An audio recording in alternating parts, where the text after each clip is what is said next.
Saqifah میں حضرت عمر نے حضرت ابو بکر کا ہاتھ پکڑا ہے، غدیر میں رسول نے کہا تھا یہ میرا مولا ہے، سقیفہ میں حضرت عمر نے کہا تھا اسے میں خلیفہ بناتا ہوں۔ اب فیصلہ گھر جا کے کرنا، قبر کی رات بڑی اندھیری ہے اور کفن میں جیب نہیں ہوتی، قبر میں الماری نہیں ہوتی، اندھیری رات ہے، فرشتوں کو جواب دینا ہے۔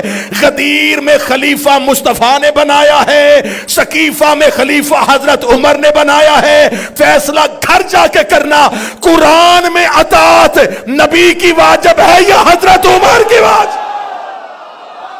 جو کر کے دکھائے اس پر عمل کرنا، اسے سنت کہتے ہیں۔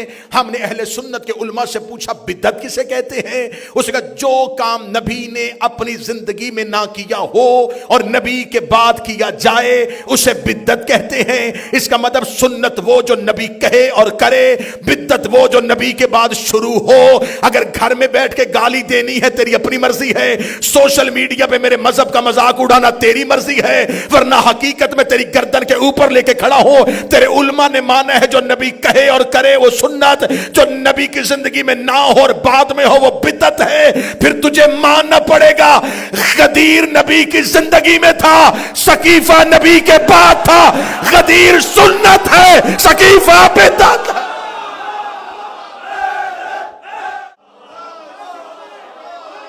سقیفہ نبی کے بعد تھا اور یہ فیصلہ تیرے علماء کر چکے ہیں، جو زندگی میں کہے اور کر کے دکھائے۔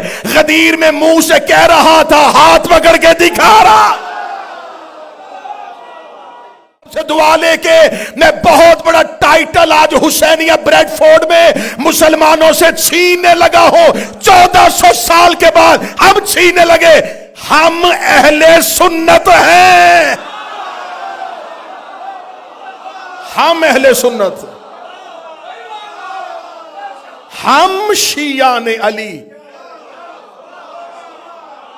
ہم اہل سنت ہیں۔ اہل سنت بھی ہم ہیں، اہل حدیث بھی ہم ہیں۔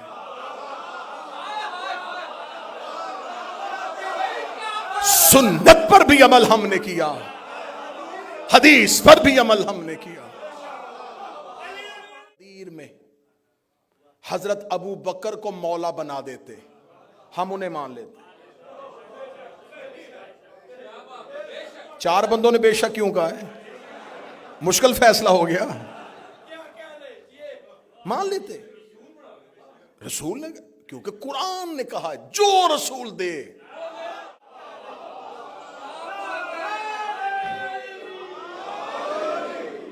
اور مشرکین مکہ نے اس رسول سے کہا تھا کہ آپ مکہ کا ماحول خراب کر رہے ہیں۔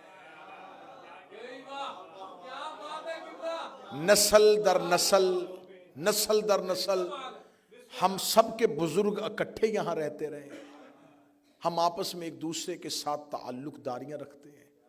ایسی بات نہ کرو جس سے کمیونٹی ڈیوائیڈ ہو جائے، جس سے مکے کا مزاج بدل جائے۔ تو رسول اللہ نے فرمایا کہ مجھے اللہ نے یہی حق کا پیغام دے کے بھیجا ہے، تم مانو پھر بھی حق یہی ہے، نہ مانو پھر بھی حق یہی ہے۔ میں تم سے تمہارے خدا زبردستی چھڑوا تو سکتا نہیں، بتا تو سکتا ہوں۔ ہم عین رسول کی سنت پر عمل کر رہے ہیں، ہم تم سے زبردستی کسی کو چھڑوا نہیں سکتے، حق منوا تو سکتے، حق پہنچا تو سکتے، حق بتا تو سکتے۔ آپ نے جس کو ماننا ہے پھر اس حق کو سننے کے بعد آپ اسے مانیں۔ میں نے کل کی گفتگو یہاں پہ آ کے روک دی تھی کہ پورا جہاں جہاں اسلام ہے وہ فدق کی وجہ سے۔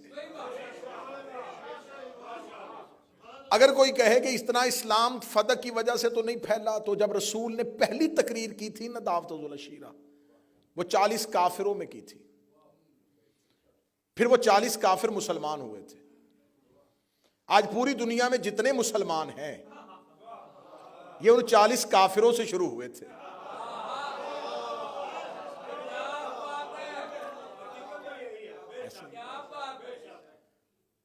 جب ہم دیکھیں جیسے جیسے ہم تاریخ میں آگے بڑھتے جائیں گے ہمارے مسائل مزید گھمبیر ہوتے جائیں گے، مزید پریشان ہوتے جائیں گے۔ اگر ہم نے غلط فہمیاں ختم کرنی ہے تو ہمیں پچھلے قدم واپس پلٹنا ہے۔ جیسے آگے بڑھتے جا رہے ہیں، کتابیں زیادہ ہوتی جا رہی ہیں، لوگ زیادہ ہوتے جا رہے ہیں، علماء زیادہ ہوتے جا رہے ہیں، بحثیں زیادہ ہوتی جا رہی ہیں، مذہب زیادہ، اس سے 100 سال پیچھے جائیں، کتابیں بھی کم ہو جائیں گی، لوگ بھی کم ہو جائیں گے، پھر اس سے 100 سال پیچھے جائیں اور کمی آ جائے گی، پھر اس سے 100 سال پیچھے جائیں اور کمی آ جائے گی۔ جیسے جیسے ہم تاریخ کا فاصلہ الٹے قدم لیفا، اب یہ مدینہ مرکز میں تقریر شروع ہو چکی ہے جی، اب یہ مدینہ مرکز میں منبر پہ نبی کے جانشین کی حیثیت سے بیٹھ گئے، تو اب انہوں نے نظام اسلام کو صرف مدینے تک نہیں پہنچانا تھا، ایک یمن سے بندہ چلے، ایک مصر سے بندہ چلے، ایک دمشق سے بندہ چلے، ایک فارس سے آ جائے، ایک ہندوستان سے آ جائے، اسے نبی کو نہیں دیکھا، وہ نبی کی زندگی میں آیا ہی نہیں۔ یمن تک پیغام پہنچ گیا کہ مکہ میں ایک رسول آیا تھا جس نے مدینہ میں پہنچ کے بتا دیا ہے اور اس کا مذہب سچا ہے۔ وہ شخص جب چلتا چلتا مدینے پہنچا، نہ اس نے قرآن کی آیتیں دیکھی تھی، نہ اس نے نبی کے چہرے کی زیارت کی تھی، وہ مسلمان ہونا چاہتا تھا۔ اب اسلام کا مرکز اور کیپٹل تھا مدینہ، جب وہ مدینہ پہنچتا تھا تو وہ پہلا سوال کرتا تھا، تمہارا نبی کہاں ہے؟ وہ دنیا سے چلے گئے، اس کے بعد جانشین کون ہے؟ اب میں پورے تاریخ کے اس واقعات کو یوں آپ کے سامنے نکالنے رکھا ہوں۔ اب جب وہ پہنچتا دربار میں اور آ کے سوال کرتا کہ جانشین پیغمبر کون ہے، وہ صاحب جو منبر پر بیٹھے، وہ آگے کہتا جی دیکھیں، مجھے میرے گاؤں، میرے دیہات، میرے قصبے، میرے شہر تک پیغام پہنچا کہ ایک دنیا میں مذہب آ گیا ہے جو سچا ہے، مجھ تک پیغام دیر سے پہنچا، میں نے نبی کی زیارت نہیں کی، مجھے اسلام کے کسی کانسیپٹ کا نہیں پتا، مجھے کسی تصور کا نہیں پتا، آ گیا ہوں آپ کے پاس، اب مجھے پہلے دن سے اسلام بتائیں۔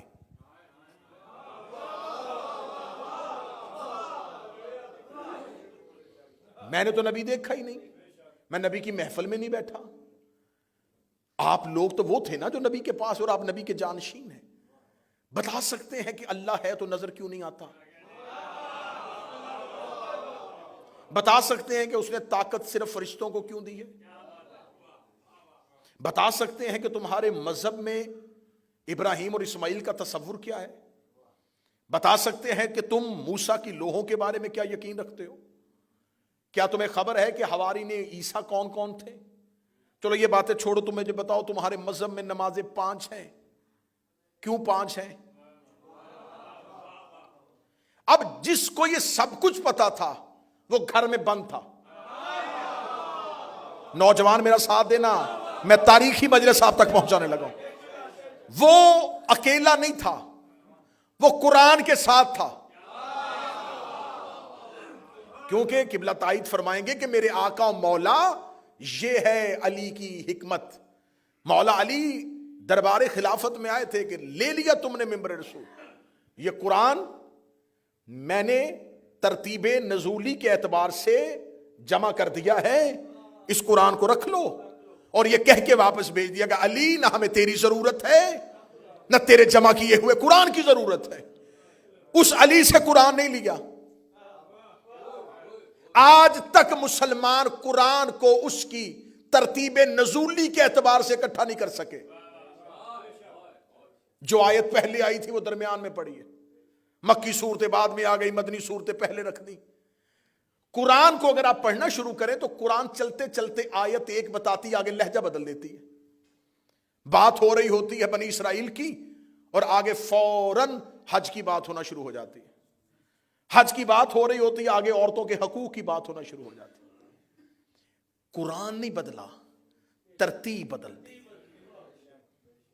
ترتیب ایسے بدلی کہ جب ایک کتاب آپ پڑھیں، آپ کے پاس ایک کتاب ہو اور اس کتاب کو کوئی گھر کا بچہ آ کے شرارت میں پھاڑ دے اور صفحے ادھر ادھر کر دے، تو اب جب آپ کتاب پڑھنا شروع کریں گے تو اب آپ کو کتاب میں سے کچھ سمجھ نہیں آئے گا۔ ایک صفحے میں کچھ ہے، دوسرے صفحے میں کچھ ہے۔ اب پتا چلا کہ آج تک قرآن ہدایت کیوں نہیں دے رہا۔ یہ فرقے فاصلے قرآن سے ختم کیوں نہیں کر رہے؟ اس لیے کہ جس طرح قرآن نازل ہوا تھا